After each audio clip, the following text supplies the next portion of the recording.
Do not get a VA loan without first watching this video. Alright, my name is Emilio. I've been active duty Air Force for about 8 years now, and I'm also a realtor with EXP here at Tucson Davis-Monthan Air Force Base.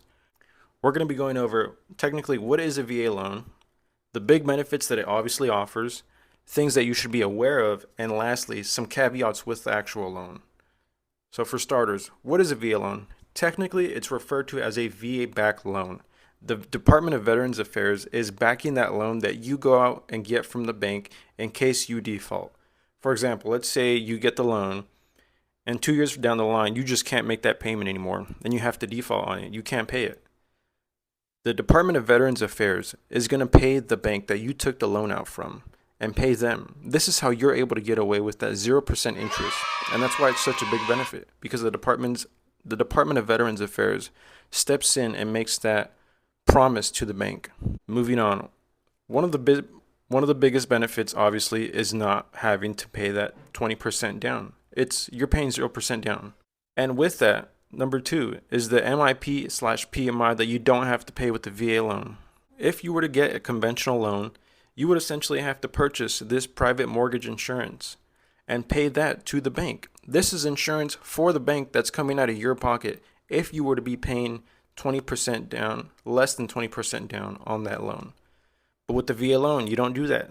The Department of the VA does that for you. All right, this third one is super critical, and I see a lot of service members still get confused about this and not sure about it. But your VA-backed loan benefit never expires, even if you get out of the military. This means that if you have gotten a VA loan, you're able to use it again and again and again. It just never expires. Just because you're out of the service, just because you've already used it, does not mean that it expires. It's essentially a lifetime benefit. Another misconception that I hear a lot, but is also a big benefit, is the fact that there is no loan amount. Some people think that there is, but there really isn't. However, you still need to qualify with your debt to income ratio and all your finances and the amount of income that you make. The bank still has to qualify you for that loan. But the Department of VA is not going to place a limit on how much you can take out. There is a maximum of how much they will cover. And this amount is $766,550. And it's going to vary by county. So depending on the county you're in, it might be slightly lower or higher. I did that backwards. And I'm going to be attaching not only a map, but also a list where you can look at what county you're in. And it's going to tell you specifically how much that amount is. All right, part two, things to be aware of. Number one, certificate of eligibility. A lot of service members don't know what this is, and I didn't know initially when I first got my VA loan. Now, this is essentially a certificate that the lenders are going to ask for, proving that you're able to get that VA loan, that you have that benefit. Now, you're just going to be able to give them your social security, your date of birth, your name, simple things like that, and they're going to be able to go onto their portal and pull that certificate of eligibility for you. You also are going to need your DD-214 if it's obviously applicable to you. If not, you're just going to give them that other information. Or you're also able to pull it from the va.org. You're going to have to verify your account and pull it from there. But I recommend, if you can, giving your information to the lender so they can pull that COE for you. And also with the COE, it's going to tell you if you already have a VA loan and how much of that benefit is left. How much more of a loan are you going to be able to get after having that first VA loan? For example, let's say you have a $300,000 loan and your limit in your county is about $766,000. This means that you're going to have roughly about $400,000 left of eligibility, and your certificate is going to specifically tell you all of that information. That's going to help you decide what home you're able to get and the lender to see what they can qualify you for. And sign out, this is something that's so crucial to know, especially when you're buying a home and also when you're buying a car. But when you're shopping around for different lenders, it's important to keep in mind that you're obviously going to get hit with a hard inquiry on your credit report, meaning you're going to get your credit pulled, and that's going to stay on your record. Now, it's not essentially a bad thing. Your credit might dip a little bit, then come back up. However, when you're shopping around, there's a big misconception thinking that people are going to get hit multiple times with every single lender that they try. However, if all those credit inquiries are within a 45-day period, the 3 credit bureaus are going to recognize that you were shopping for a home, and they're going to essentially eliminate all of those but one. and one of those is going to be remaining in your credit report. However, I highly advise you to take a look at your credit report and confirm that that actually takes place, because sometimes they just don't do their job simply. So you need to go back and verify on your own credit. Lastly, part 3, we have stipulations. These aren't necessarily bad things again, but things that you should definitely be aware of. Number 1, the home has to be owner occupied for at a minimum of 1 year. However, this can be a duplex, a triplex, or even a quadplex, but you have to live in one of those units. You can't just purchase it and have a bunch of tenants all live in all of those units and you live somewhere else. You have to be intending to move into the residence and stay there for at a minimum of 1 year.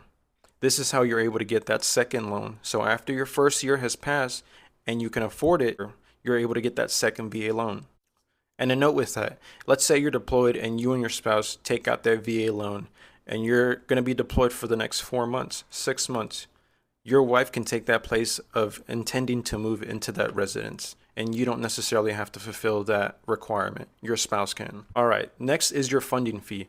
This is essentially a fee that you have to pay in order to use that VA benefit. You're going to essentially pay a fee to the Department of Veterans Affairs for you to activate that benefit. Now again, a down payment is not required for a VA loan, but if you are going to, and you pay less than 5% on that loan, then your funding fee is going to be 2.15% of the loan amount. So let's say your loan is $100,000, which is pretty rare these days. You're going to pay 2.15% on that as a funding fee. If you're putting over 5% down on that VA loan, then you're going to pay less of a funding fee. You're going to pay a 1.5% of funding fee. This is where I'm going to interject some of my opinion, but by asking you a question. Now, although you don't have to pay any money down, what would you rather have the money go to if you did need to put something down? A funding fee that goes to the Department of the VA and you're never going to see that money again? Or a down payment, which is going into your home, which is going into the equity that you're going to be putting into that home? And you're eventually going to see that money back again. When you sell the home, you're going to get that cash back. There's a reason why it's called a fee. You're never going to see that money again. Now again, if you put a higher percentage down on your home, then you're going to pay less of a funding fee. So again, I ask you, which one would you rather pay? Now, all of that information was for your first time VA loan users. This next information is going to be for your second time or more, meaning if you've already used your VA home loan once and you're getting a second one, the percentages are going to be just a little bit different. Now, if you pay under 5% as a down payment, you're going to be paying 3.3% as a fee. Again, that money is going to the Department of the VA, and you're not going to see that money back. However, if you're paying 5% or more as a down payment, then you're going to pay a much less funding fee at 1.5%. Additionally, if you put 10% down or more on that loan, then you're going to pay 1.25% of funding fee. So 1.25% of your entire loan is how much you're going to pay as a funding fee. Some exemptions to the funding fee. If you're a surviving spouse, or if you've received the Purple Heart and you're active duty, then that funding fee is going to be exempted for you. You are not going to have to pay that. Now lastly, this one's kind of long, so I'm going to read it off this. If you're receiving VA compensation for a service-connected disability, or you're eligible for that VA compensation, but you're receiving retirement pay or active duty pay, you are exempt from the funding fee. All right, those are all the things that you need to be aware of before you go out and get a VA backed loan. Now, this is one of the most significant benefits that the military offers, and therefore I think it's super important for everyone to know all this stuff. You're getting ready to make the biggest transaction of your life, whether you're buying or selling. Now, it's important to know all this stuff before you go out and commit to any of those things. Alright, again, my name is Emilio. I'm stationed at Davis-Monthan Air Force Base, Tucson, Arizona. And if you're ever looking to buy or sell it in the area, give me a shout out. See my link down below, book a call with me, or shoot me a text on this YouTube video. Alright, see ya.